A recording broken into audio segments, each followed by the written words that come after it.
You're lucky I'm not firing you. Across the mahogany conference table, Jason sneered, sliding the demotion letter toward me. You'll keep your badge, but from now on, you're working in the basement with the audit interns. His grin was that smug expression I'd seen on men who thought power was a permanent state. The HR director, Claire, avoided my eyes. In his chair, the company lawyer, Mitchell, shifted uncomfortably. I looked down at the letter. Performance and compliance reassignment due to behavioral misalignment. Corporate poetry for we're burying you alive. A quiet laugh escaped me at first, then grew louder. Jason's grin faltered. Something funny, Amanda? Perfect, I said, pushing my chair back slowly. Because the moment you signed that letter, you triggered my payout clause. The room froze. Mitchell frowned. What payout clause? From my leather portfolio, I pulled a cream envelope and placed it on the table.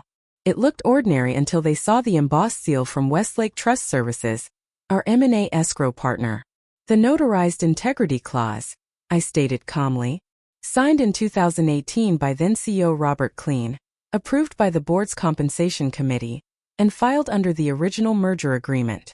A demotion following a verified fraud report constitutes an integrity retaliation event. Jason scoffed. You're bluffing. Really? Tapping my phone screen, I said. Let's find out. I hit speaker. A man's voice answered. Westlake Trust Services Fiduciary Division. This is Robert speaking. Hi Robert, this is Amanda Lewis. Account verification 9423.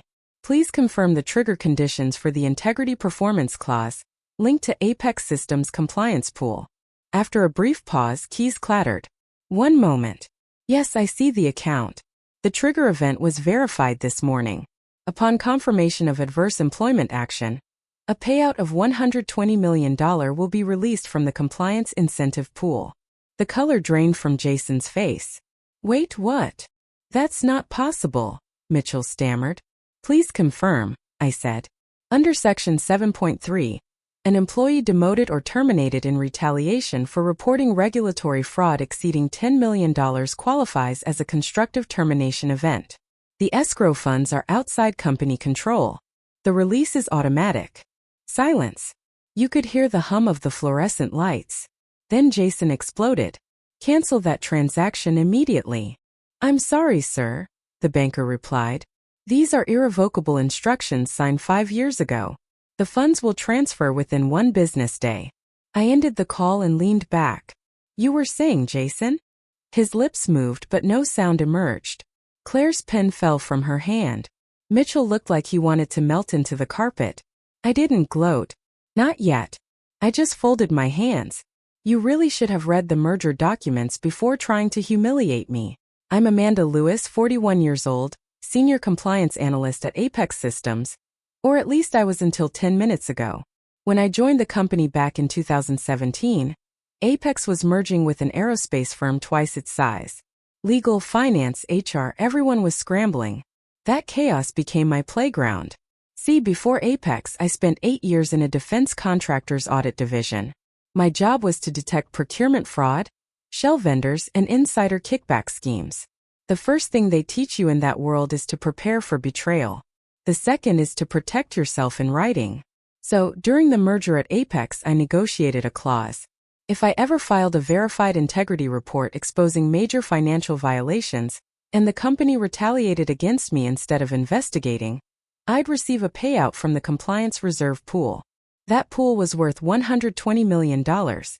Money set aside to cover penalties from potential fraud exposure. I never thought I'd need it until 3 months ago. It started small.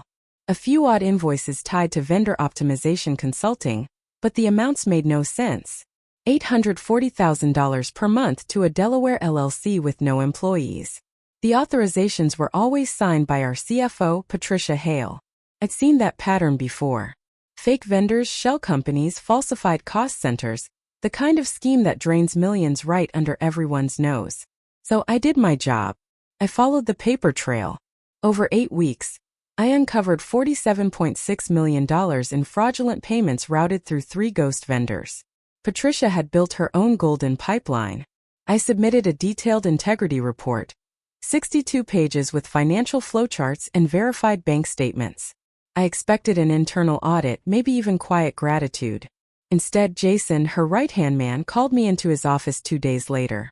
"Amanda, you've been disruptive," he said. "You're not a team player. We need people who build trust, not suspicion." I'd been through enough corporate battles to recognize what was coming. The silent treatment from colleagues, calendar invitations disappearing, locked database folders, HR calling performance check-ins. It was classic retaliation choreography.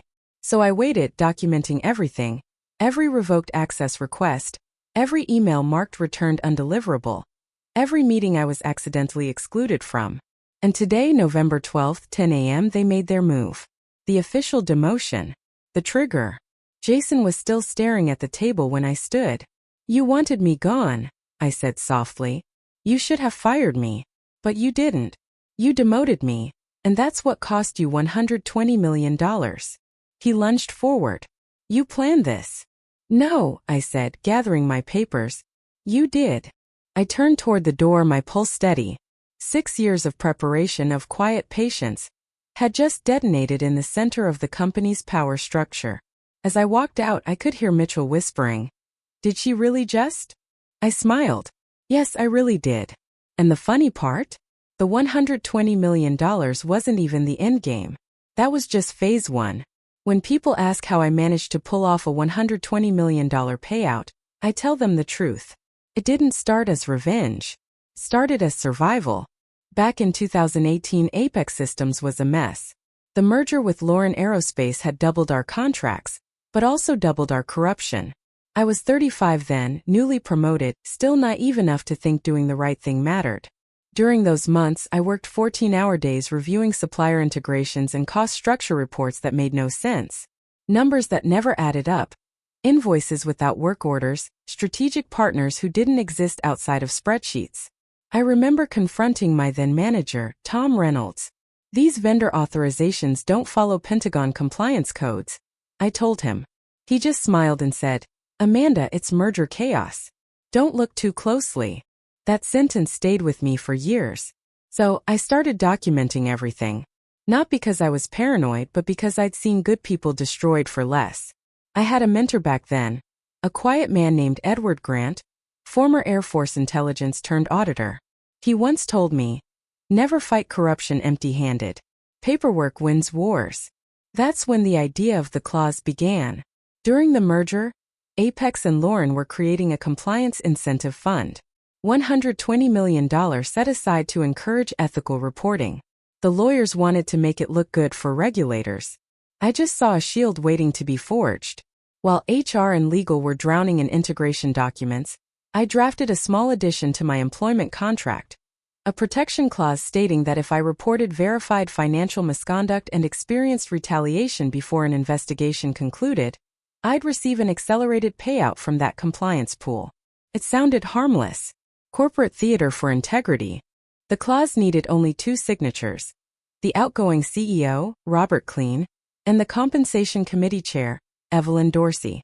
Robert was signing hundreds of merger papers a day. Evelyn was retiring in 3 weeks.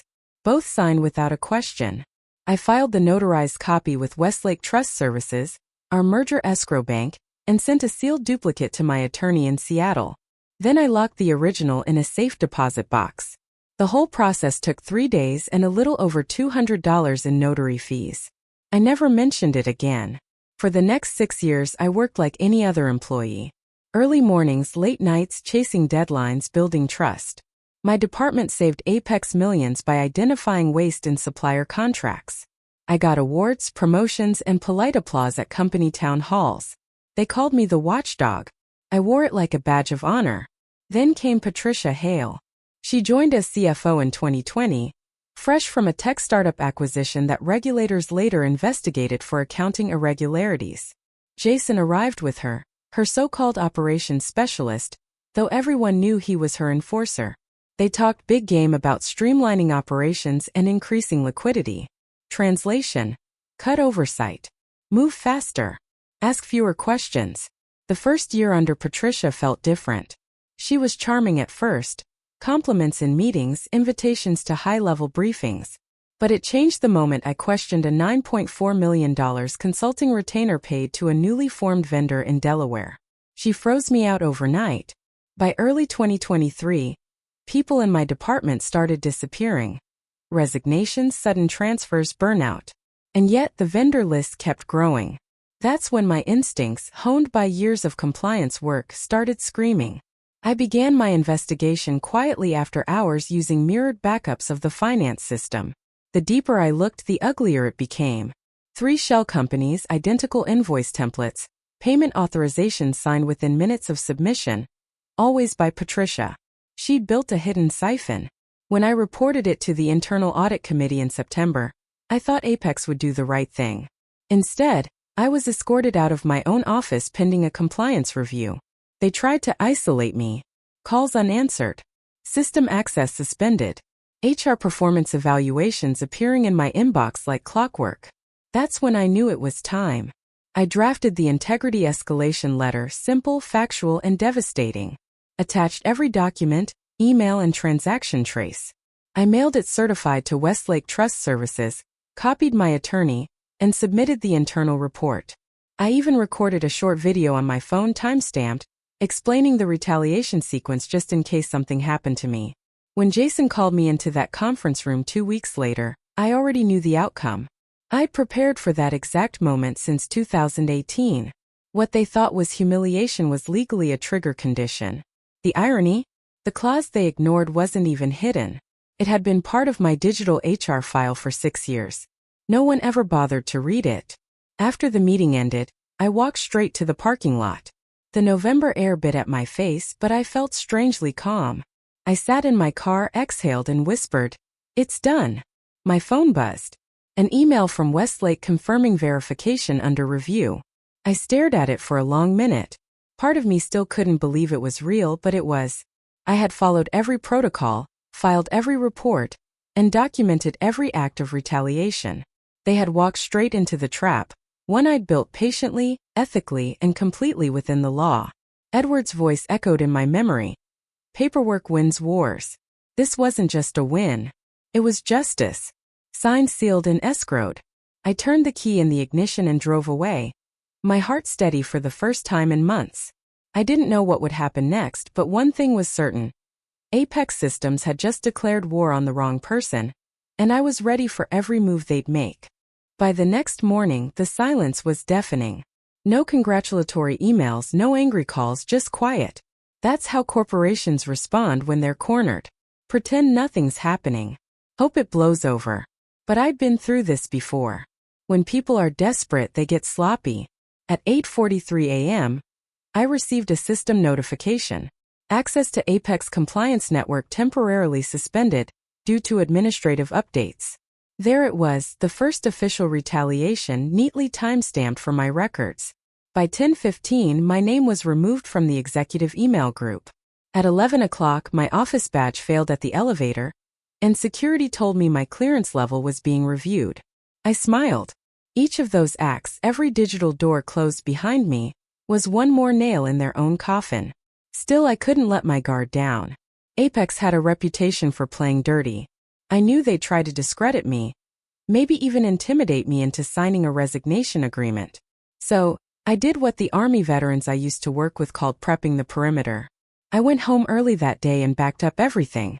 Emails, system logs, message threads, audit files. All encrypted and uploaded to an independent server my attorney controlled. I made 3 copies. One for him, one for my sister in Chicago, and one locked in a hard drive at a storage unit under my maiden name. You don't survive in compliance work by being careless. That night I barely slept. I replayed the meeting in my head. The look on Jason's face when Westlake confirmed the payout. The disbelief, the fear. But beneath that there was something else. Anger. He wasn't just worried about the money. He was scared of what I knew. The next morning proved me right. At 7:12 a.m. my phone rang. Unknown number. When I picked up, a woman's voice said, "Amanda, this is Special Agent Karen Moss, FBI Financial Crimes Division. Do you have a moment?" The words froze me for a second. "Of course," I said. She continued, We received documentation from Westlake Trust Services regarding your integrity clause and related financial irregularities. We'd like to schedule a meeting to review the evidence you've gathered. I felt my pulse quicken. They'd taken it seriously. Absolutely. I can be available anytime. She paused. And Amanda, don't tell anyone at Apex we've contacted you. When we ended the call, I sat staring at my coffee for nearly 10 minutes. The fraud I'd uncovered wasn't just corporate misconduct. It was federal-level crime. And now I was the key witness. By Friday, the company shifted from silence to full-scale containment. Jason called me into HR again. He dropped the fake politeness this time. Amanda, you need to return all company property immediately. Laptops, keycards, files, everything. I placed them neatly on the table. All here, I said. You might want to check your legal department before deleting anything. Some of those systems are under federal review. He blinked. Federal review? I assume you've spoken to your lawyer, I said, keeping my tone even. He didn't answer. Instead, Claire, the HR director, handed me a new paper. This is a non-disclosure agreement. It's standard procedure during transition. I scanned it. 18 pages, clauses about non-disparagement, confidential information, and one paragraph that practically screamed, "Don't talk to law enforcement." I slid it back. You can keep this. Jason leaned forward, voice sharp. You're making a mistake, Amanda. Apex is a powerful company. You don't want to be on the wrong side of this. That line almost made me laugh. Jason, I said softly, you already put me on the wrong side when you demoted me. The rest is just paperwork catching up. He slammed his pen on the table. You think you've won something? I don't think, I replied. I document. That afternoon, I met Agent Moss and her team at a small field office downtown. No suits, no drama, just professionals who knew what they were looking for. I handed them the encrypted drive and my full 62-page report. Moss read the executive summary silently, her expression unreadable. Then she looked up. You realize this connects to 2 other cases we've been building. I raised an eyebrow. Defense contracting? She nodded. Same structure. Fake vendors, Delaware registrations, rapid payouts, always signed off by the same CFOs moving between companies. Your report ties them together. For the first time, I felt the weight of what I'd stumbled into. This wasn't about Apex anymore. It was a network, a pattern. Patricia Hale was just one node in a much larger scheme. Moss continued. We'll need your cooperation. There may be subpoenas, interviews, depositions. You'll have protection under federal whistleblower statutes. I'm not afraid, I said. And I meant it. As I left the office, the November sky was darkening. I stood in the parking lot for a moment, watching the city lights flicker on. Somewhere in one of those glass towers, Jason and Patricia were scrambling, trying to figure out how to contain a storm that had already passed over them. The payout clause might have hurt them financially, but what was coming next would destroy their entire operation. And me? I felt something I hadn't felt in years. Clarity, the kind you only get when you stop surviving and start fighting back. I wasn't just a compliance officer anymore. I was a witness, a trigger, and a storm they'd never seen coming. And the next phase was already in motion. The following Monday began like any other. Coffee, cold wind, and the sound of my phone buzzing nonstop. Except this time the calls weren't from Apex. They were from reporters. The first voicemail was from a journalist at the Financial Tribune. Miss Lewis, we're investigating allegations of procurement fraud at Apex Systems. We understand you filed the initial report. Would you be willing to comment? I froze. The FBI had promised confidentiality during the preliminary stage. If the media knew, it meant one thing. The investigation had gone public. I opened my laptop. There it was. Front page news. Federal investigation targets Apex Systems. CFO and senior executives accused of multi-million-dollar fraud. Patricia Hale's smiling photo sat beside a headline that made my stomach twist. It wasn't satisfaction I felt. It was a strange hollow calm. Years of suppressed truth had finally surfaced, but the weight of it was real. The article detailed everything. Fake vendors, inflated invoices, Delaware shell companies. Sources close to the matter confirmed the FBI raids on Apex headquarters over the weekend. Patricia was cooperating. which was corporate language for lawyered up. Jason wasn't mentioned by name, but I knew it was only a matter of time. By noon, my former coworkers began messaging me privately. Some were apologetic, others terrified. One text from a junior analyst stood out. "They're cleaning house. Jason's office was emptied this morning." I didn't reply. There was nothing left to say. 2 p.m. my attorney Michael called. "They're going to come after you next," he said. I sighed. "You mean reputationally?" "Exactly. Expect leaks, rumors, maybe claims you falsified evidence. Stay quiet.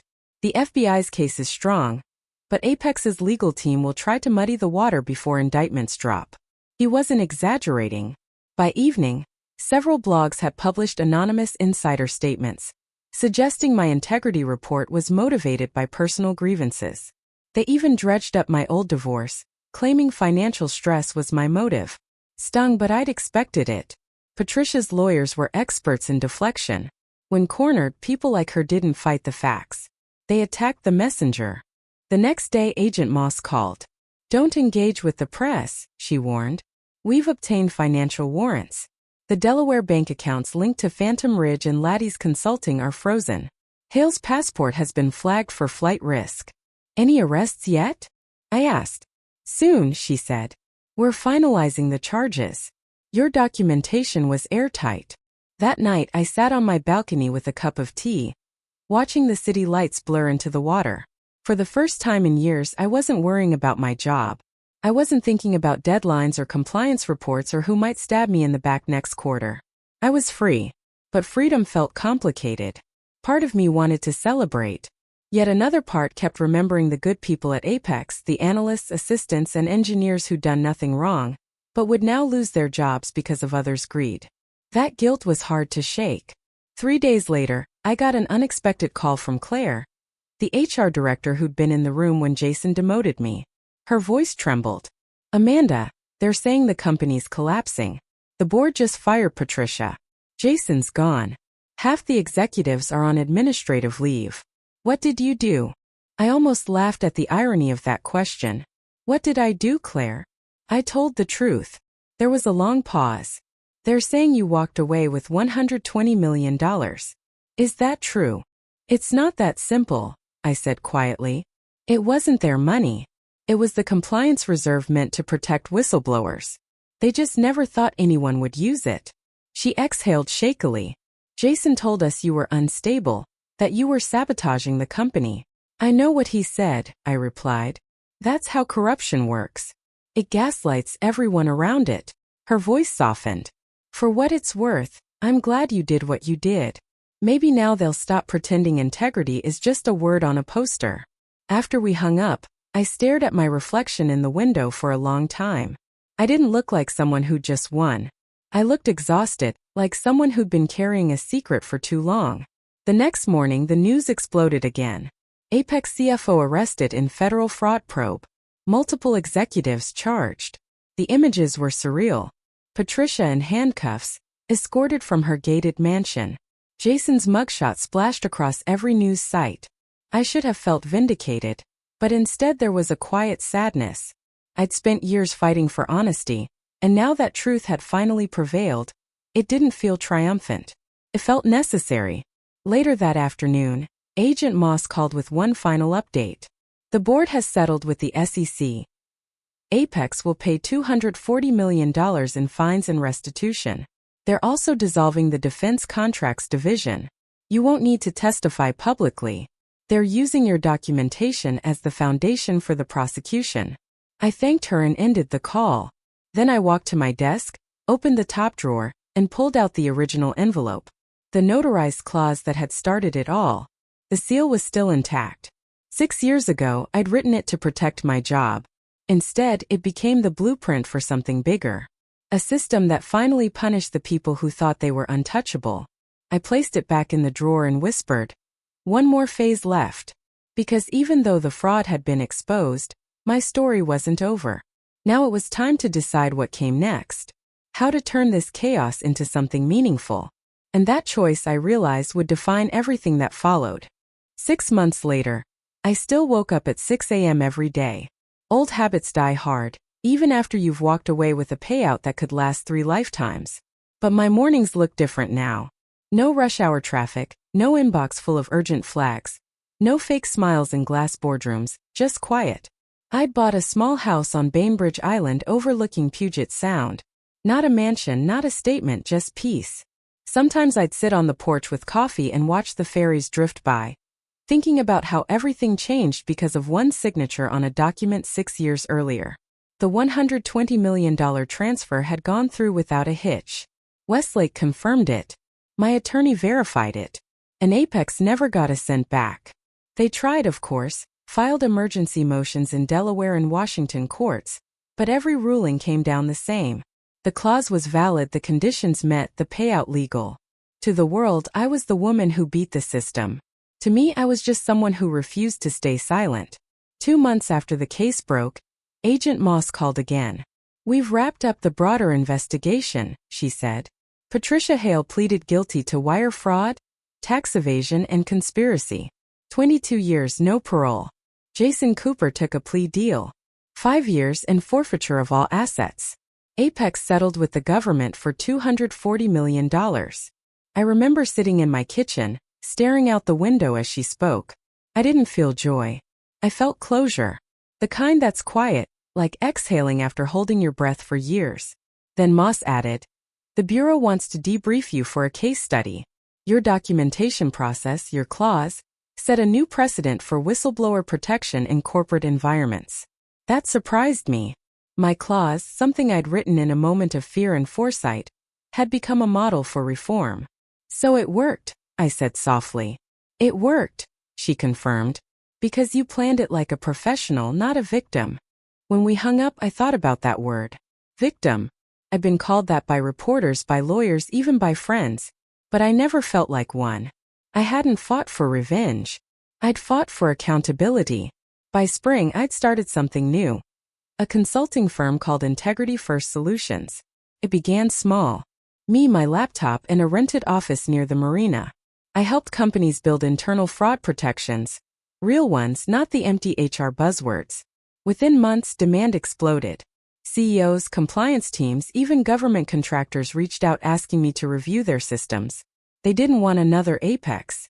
I hired 5 people, all former auditors or investigators burned by corporate politics. I told them the same thing during orientation. We don't just find fraud. We protect truth-tellers because every time someone stays silent, corruption grows stronger. One of my first clients was a defense contractor under new management after Apex's collapse. Their general counsel, an older man with kind eyes, shook my hand and said, "We read your case in the news. You made a lot of people rethink what integrity really means." That moment hit harder than any wire transfer. Of course, not everyone saw me as a hero. The business press loved their narrative. The whistleblower who cashed out. They made it sound like I'd orchestrated a corporate heist. Maybe that's what kept people watching, the idea that I'd beaten the rich at their own game. But the truth was simpler. I hadn't stolen anything. I just enforced a contract no one bothered to read. One night, I received an email from Claire, the former HR director. She'd resigned after the scandal and was now working at a small nonprofit. It read, "I used to think compliance was paperwork. Then I watched what happened to you. Thank you for proving that ethics can still mean something. You made me rethink what kind of leader I want to be." I reread her words 3 times. Then I smiled and finally deleted the last folder on my desktop labeled Apex. It felt like erasing a scar that had already healed. Life after Apex wasn't glamorous. It was honest. I spent my days helping others navigate the same systems that once tried to bury me. And in that work, I found something far more valuable than the payout. Purpose. One morning, I got a letter forwarded from my lawyer. It was from a woman in Texas, a mid-level accountant at a logistics firm. "Miss Lewis," it said, "I watched your story. I found a fraud scheme at my company, and I was terrified to speak up. But after reading what you did, I documented everything and went to the board. They're investigating now. You gave me courage." That letter reminded me why I'd done it all. Because courage doesn't come from being fearless. Comes from being scared and doing it anyway. Sometimes I still think about that day in the conference room. The moment Jason signed my demotion letter. not realizing he was detonating his own downfall. It's strange how something so small, a single signature, can alter so many lives. If I've learned anything, it's this. Integrity isn't a department or a slogan. It's a choice. One you make long before anyone's watching. People ask if I do it all again, knowing the stress, the loneliness, the public scrutiny. My answer is always the same. Yes, I tell them. Every single time. Because in the end, the best revenge isn't money or recognition. It's peace. The kind that comes when you know you did what was right, even when everyone told you not to. And that, more than any payout, is what I live with every morning when the sun hits the water and I whisper to myself, mission accomplished.